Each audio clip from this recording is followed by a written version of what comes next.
एक करोड़पति बाप अपने बेटे के साथ हंसता खेलता हुआ इस वीडियो में आपको नजर आएगा।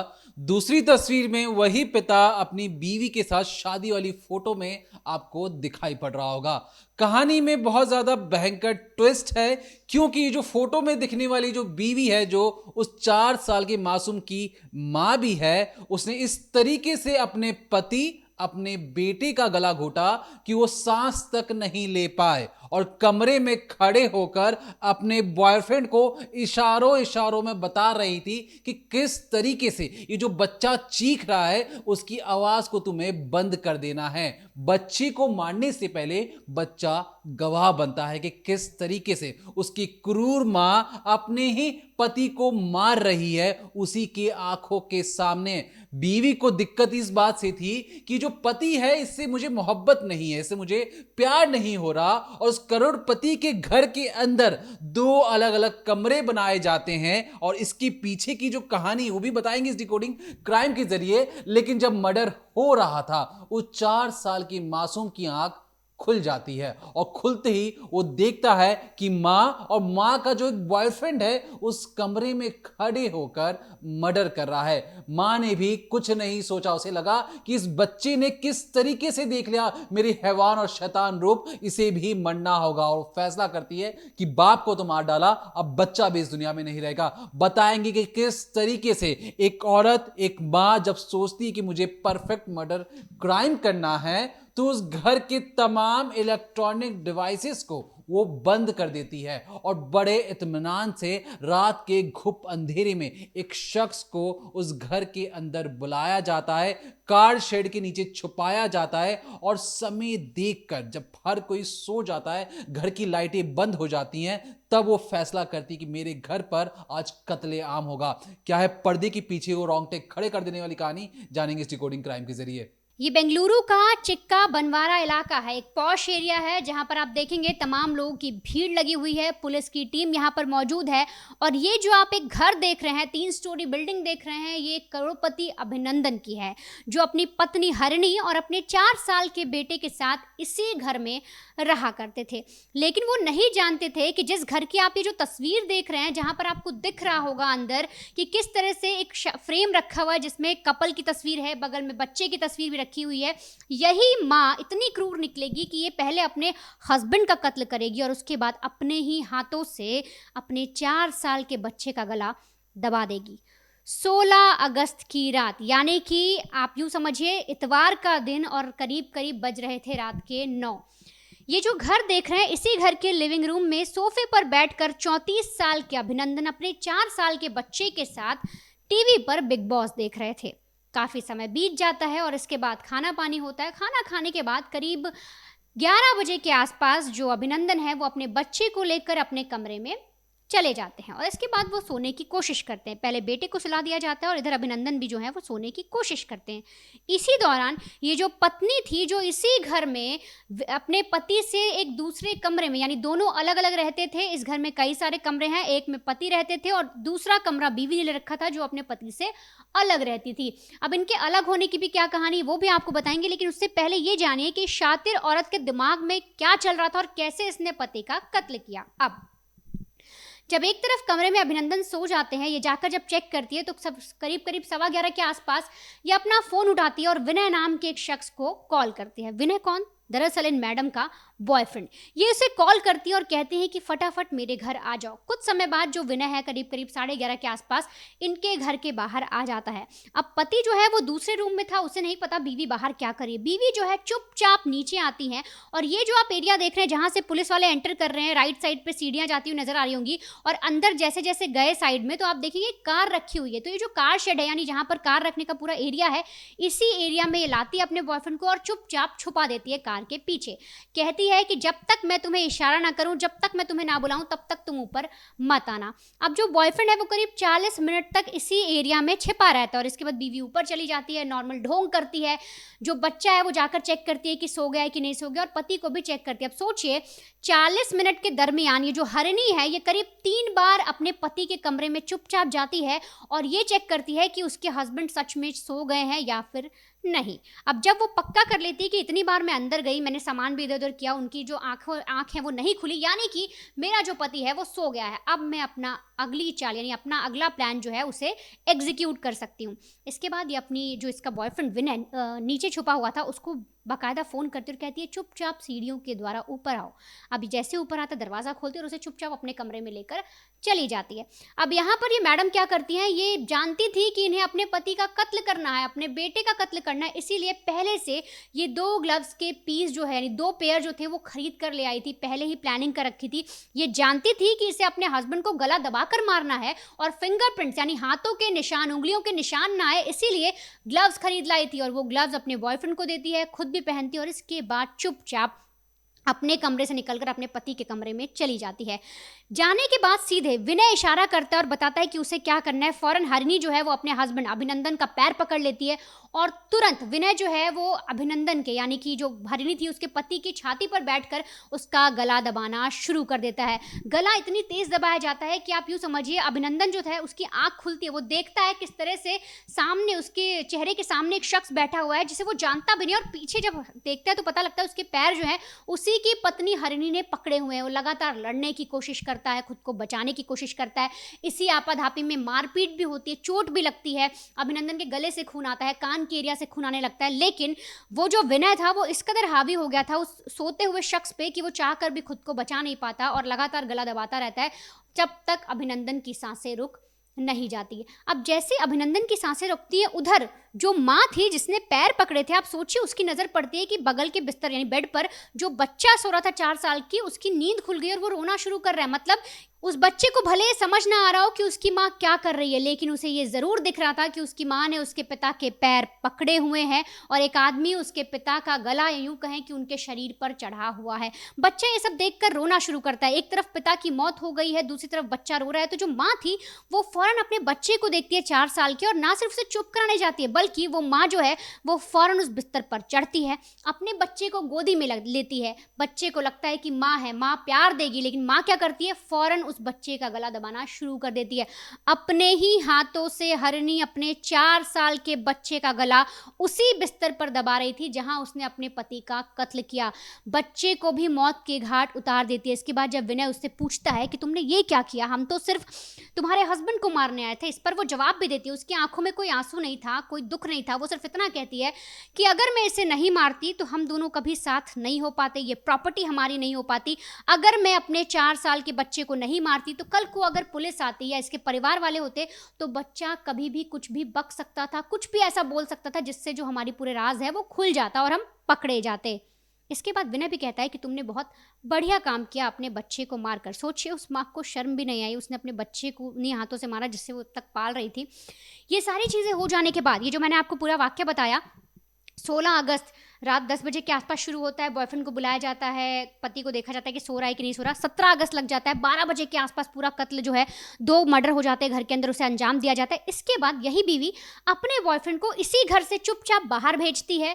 बाहर भेजने के बाद अपने कमरे में जाकर इत्मीनान से सो जाती है और बीच बीच में उठकर वो ज़रूर चेक करती है कि जो डेड बॉडीज़ हैं वो कैसे पड़ी हुई हैं, क्या चीज़ें। लेकिन यहाँ पर जो शातिर बीवी है एक प्लान या एक चाल और चलती है। वो क्या करती है कि जब हस्बैंड की जो डेड बॉडी नीचे लेटी हुई थी बिस्तर पर, वो अपने बच्चे की लाश को उठाकर भी अपने पति की बॉडी पर ट्रांसप्लांट कर देती है, रख देती है। और उसका ये मकसद था कि कल को अगर पुलिस आती है या कोई देखता भी है तो मैं इल्ज़ाम अपने हस्बैंड पर डाल दूंगी, कह दूंगी मैं तो अगले कमरे में सो रही थी और जब आप जिस तरह से लाश देख रहे हैं मेरे पति ने पहले अपने मेरे बच्चे का गला दबा दिया, फिर अपने आपको भी मार लिया, कुछ खा लिया या कुछ ऐसा कर लिया जिससे उसकी भी मौत हो गई। तो इस तरह से उसने सोची, बॉडी भी प्लान की। इतनी शातिर ये लेडी थी। और इसके बाद ये अपने कमरे में सोने जाती है, बाकायदा बार बार आके डेड बॉडीज चेक भी कर रही थी कि सब कुछ ठीक है कि नहीं, और फिर ये अपने अगले प्लान का इंतजार करती है। यानी कि अब सुबह के जब 6 बज जाते हैं तो करीब 6:30 बजे सुबह सुबह ये कॉल करती है जो अभिनंदन है उनकी माँ को, और सीधे तौर पर बोलती है कि मम्मी गजब हो गया, बहुत बड़ा हादसा हो गया घर के अंदर, जल्दी आ जाइए। जो मेरा बेटा है वो रिस्पॉन्स नहीं कर रहा, जो अभिनंदन है मेरे पति वो भी नहीं उठ रहे, कुछ मुझे इस मैटर में समझ नहीं आ रहा, फटाफट घर आइए।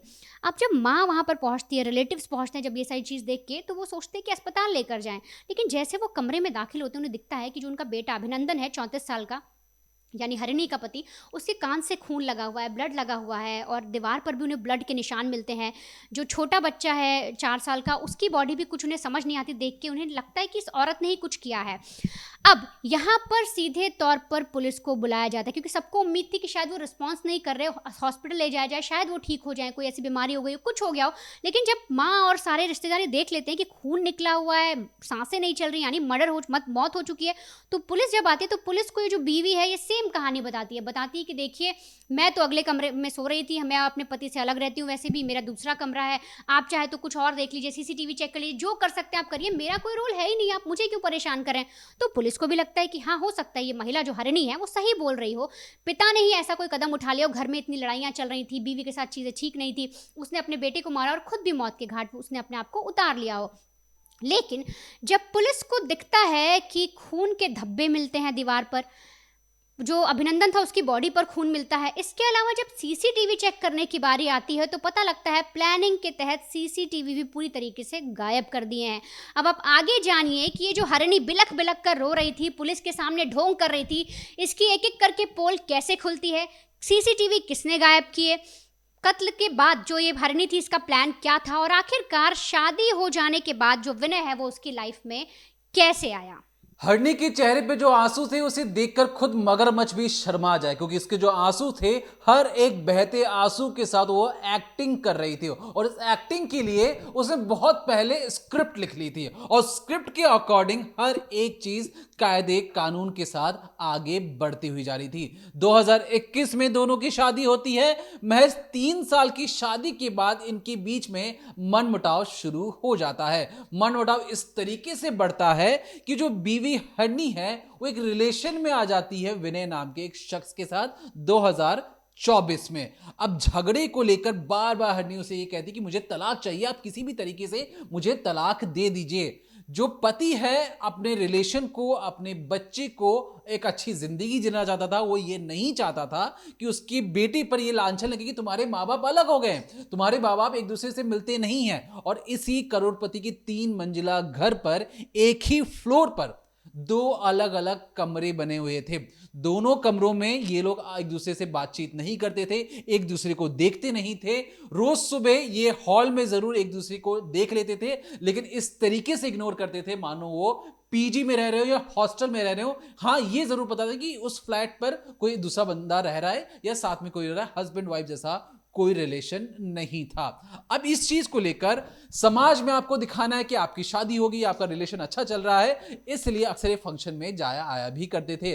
लेकिन रोज रोज के फंक्शन अटेंड करना, रोज रोज रिश्तेदारी निभाने, समाज के सामने दिखावा करने से हरणी परेशान हो चुकी थी। उसने आए दिन झगड़ा करना शुरू कर दिया था कि तुम मुझे किसी भी तरीके से तलाक दे दो। हरणी के दिमाग में एक चीज और थी कि वो तलाक तो ले लेगी, उसके बाद होगा क्या, पैसे कहां से आएंगे, इतनी जो बड़ी प्रॉपर्टी है उसमें उसका कितना हिस्सा बनेगा। पता उसने क्या पता लगा 50% के आसपास उसे हिस्सा मिल जाएगा, कुछ पैसे भी मिल जाएंगे, लेकिन वो हिस्सा 50% ही था। उस 50% को मल्टीप्लाई बाय 2 कर 100% करना था। मतलब उस पूरे प्रॉपर्टी पर ये खुद कब्जा कर बैठना चाहती थी। अब इसके लिए आगे क्या बनती है कहानी।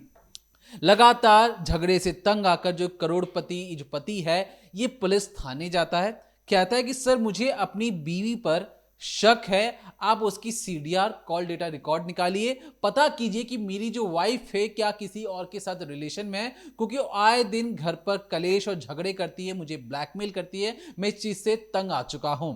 अब पहली बार आप कहीं थाने में जाएंगे, किधर भी जाएंगे, तो आपको हर कोई समझाने की कोशिश करेगा कि तुम्हारे हस्बैंड वाइफ के बीच में झगड़ा है, सुलझ जाएगा, तुम्हें इतना सोचना नहीं चाहिए। लेकिन पति को पता था कि हर जो सामने वाला समझा रहा है वो उसकी मजबूरी नहीं समझ पा रहा है। इधर जो बीवी थी रात रात भर किसी और से बात करती थी, और उस शख्स का नाम था विनय, जो इसका नया नया बॉयफ्रेंड बना था। 2024 में इनका रिलेशन शुरू हुआ था। लगभग 1.5 साल हो चुके थे इस रिलेशन को। और इसी के बाद जब 14 अगस्त शुक्रवार का दिन था, जब पति फिर से इसे कहता है कि तुम्हें किसी और मर्द से बात करने की जरूरत नहीं है, हमारा बच्चा है, समाज क्या सोचेगा, हमें अलग नहीं होना चाहिए, तलाक नहीं होना चाहिए, इस बात को लेकर उस घर में 3 मंजिला घर में झगड़ा होना शुरू हो जाता है। और झगड़े में जो पति है वो अपनी बीवी पर हाथ छोड़ देता है, उसे उसकी तरफ थप्पड़ मारता है और बात इतनी ज्यादा बिगड़ जाती है कि बीवी उस वक्त तो अपने कमरे में चली जाती है, पति भी गुस्से में अपने कमरे में चले जाता है। लेकिन जैसे ही दरवाजा बंद होता है, बीवी अपने दिमाग के दरवाजे को खोलकर सोचती है कि बहुत हुआ, अब इस चीज को अंत करना ही होगा, मुझे अपने पति को मारना ही होगा। 14 अगस्त 2026 शुक्रवार की रात को इन्होंने पूरा प्लान, एक तरीके से झगड़ा शुरू हुआ।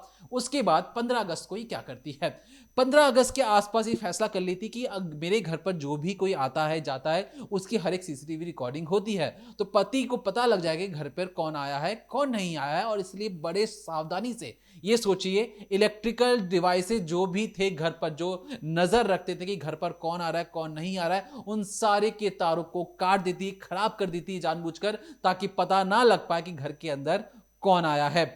उसके बाद ये मार्केट जाती है, ग्लव्स खरीद के लाती है। ग्लव्स खरीदने से मतलब सोचिए कितनी शातिर है, इसे पता है कि जब ये मर्डर करेगी फिंगरप्रिंट्स के निशान मिल सकते हैं और फिंगरप्रिंट के निशान से कोई भी इस तक बड़े आराम से पहुंच सकता है। ग्लव्स को खरीद कर लाकर ये अपने अलमारी में छुपा देती है। फिर जब पति सो जाता है रविवार की रात को 10:30 के आसपास, ये अपने बॉयफ्रेंड को 11 बजे एक तरीके से उस घर पे बुलाती है, इसी कार शेड के नीचे छुपने को कहती है और वहीं से प्लान एक्टिव हो जाता है। और 12:30 के बाद, जिस तरीके से वर्णिता ने आपको समझाया कि घर के अंदर आता है, कत्लेआम मचाया जाता है और ये विनय को वापस उसी रास्ते से भेज देती है। उस घर पर ये यूं ही सोते रहती है, अपने बच्चे, अपने पति की लाश के साथ दूसरे कमरे में इत्मीनान से सो जाती है। उसे लगता है कि ये तो मर गया, बच्चा भी मर गया, अब अगली रोज मुझे थोड़ी सी एक्टिंग करनी है, थोड़े से आंसू बहाने हैं, 2-3 घंटे के आंसू और 6-7 दिन का ढोंग, और उस ढोंग के बाद इतनी बड़ी प्रॉपर्टी, आलीशान घर, ये सारी चीजें किसकी हो जाएगी, खुद उसके नाम पर हो जाएगी और जिससे चाहे जैसे चाहे वो शादी कर सकती है, अयाशी कर सकती है। अब तो बच्चा भी नहीं है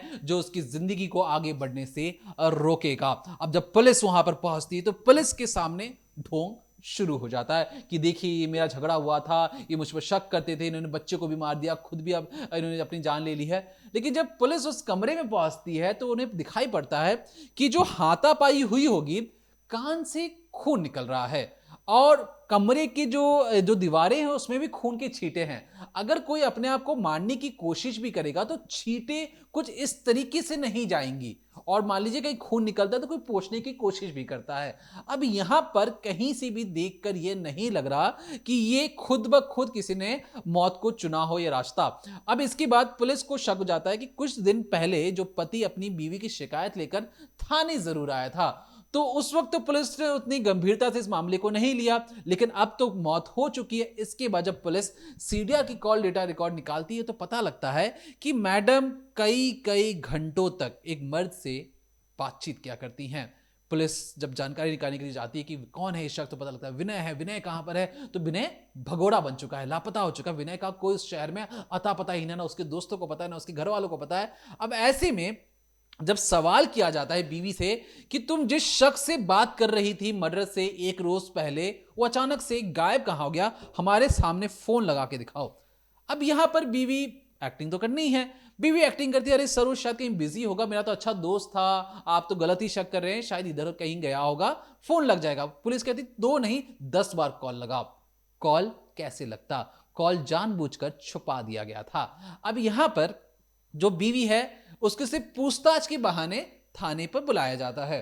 अब थाने में जो अच्छी तरीके से खातिरदारी की जाती है बेंगलुरु पुलिस द्वारा, वहां पर यह अपना जुर्म कबूलने में ज्यादा वक्त नहीं लगाती। मैं 6.5 घंटे के अंदर वो ये बोल देती है, टूट जाती है और टूटते हुए बोलती है कि हाँ मैंने अपने पति को मारा, बच्चा गवाह था, मेरा ही बच्चा था, मुझे दया नहीं आई उसे मारते वक्त, मुझे लग रहा था कि ये कल को जाकर मेरी पोल ना खोल दे, और उस बच्ची की वजह से मैं अपनी जिंदगी में आगे नहीं बढ़ पा रही थी और उस पत्थर के रोड़े को मुझे हटाना जरूरी लगा और इसलिए मैंने उसे रास्ते से हटा दिया।